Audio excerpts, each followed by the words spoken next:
Գիտեք, ես առհասարակ որ բնույթով ես չեմ տանում սուտը։ Ամեն ինչը պետք է չափ ու սահման ունենա, որովհետև այստեղ ոչ թե մենակ 20 թվականին մեր արածներ, այստեղ նաև մեզանից առաջ արված աշխատանքներ էլ կան։ Մուտքի մասը ամբողջությամբ կանաչապատված է, տակացյանները գնդաձև որ տնկված են, դրանք 2000-ականներին արվել այդ աշխատանքը։ Այն հետևի մասում տեղեր կա, որտեղ որ բիոտաներ կային, ճիշտ է, շատ խեղճացած էին 20 թվականին ես երբ որ եկա, իրանք շատ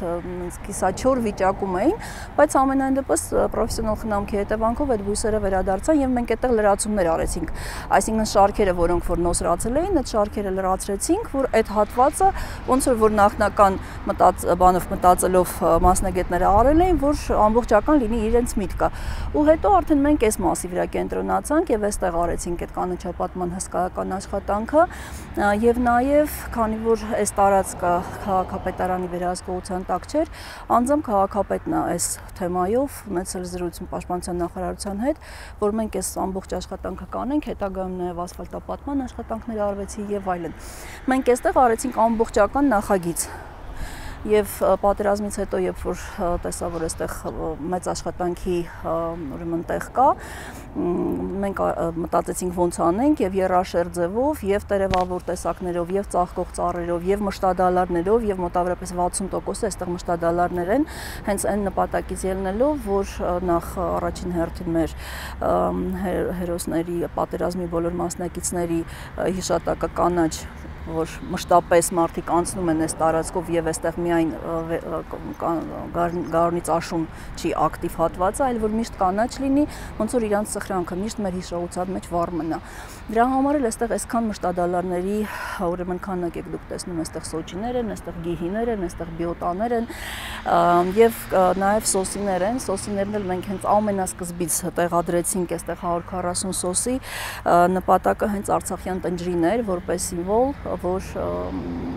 Արցախը մեր հետ է, անկախ ամեն ինչից, ամենայն դեպս բնության բանով։ Այստեղ վերևում էլ ունենք մի շարք, որը էլի նորից սոսիներով էինք լուծել եւ վարդյով։ Այսինքն այստեղ եւ Հայաստանն էր, եւ Արցախն էր, եւ մեր զինվորների կատարած ուրեմն սխրանքը։ Երբ որ հանրայնացրել եմ, ես միանգամից նաեւ եւ լրատվական կայքերի նյութերն եմ տեղադրել, երբ որ 2021 թվականին մենք այս գործողությունները անում ենք, չէ՞ որ նույն քաղաքապետարանի լրատվական ծառայությունը այստեղ նկարում էր այս ամենը եւ Փարքասու ուրեմն համացանցը հիշողություն ունի եւ ամենը պահպանում է։ Գիտեք, իմ համար շատ կարեւոր էր նաեւ այն, որ Եռաբլուրի աշխատանքը չկանգնեց մենք երբ որ հեռացանք, աշխատանքը շարունակական եղավ եւ դրա համար ավելի լավ կլինի, որ մենք միշտ ասենք, որ այս այն հատվածներ, որտեղ բոլոր իշխանությունների օրոք կարվել է աշխատանք եւ այն հատվածում, երբ որ բիոտաներն էին տնկվել, եւ այս հատվածում 2021 թվականին, երբ որ մենք այս 4.5 հեկտար անտառը հիմնեցինք մշտադալարներից եւ նաեւ մյուս կողմը, որտեղ որ արդեն վերջին 2 տարիների ընթացքում արվում են կանաչապատման աշխատանքներ, ինչը շատ ողջունելի է, որ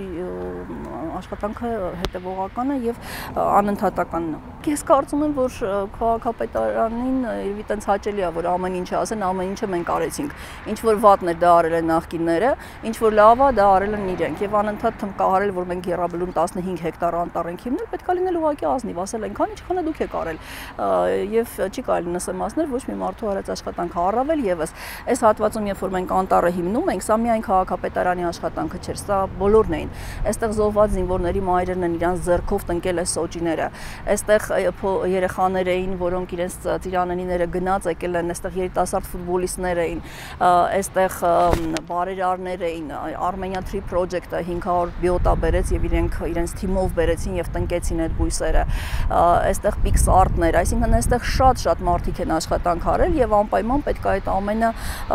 գնահատել եւ նշել մարդկանց արվածը, այսինքն միջև ձեզ արել են, դուք էլ անում եք, ապրեք եւ տա Աստված, որ ձեզանից հետո էլ աշխատանքը շարունակական լինի եւ ինչքան հնարավոր է կանաչ տարածքները Երևանում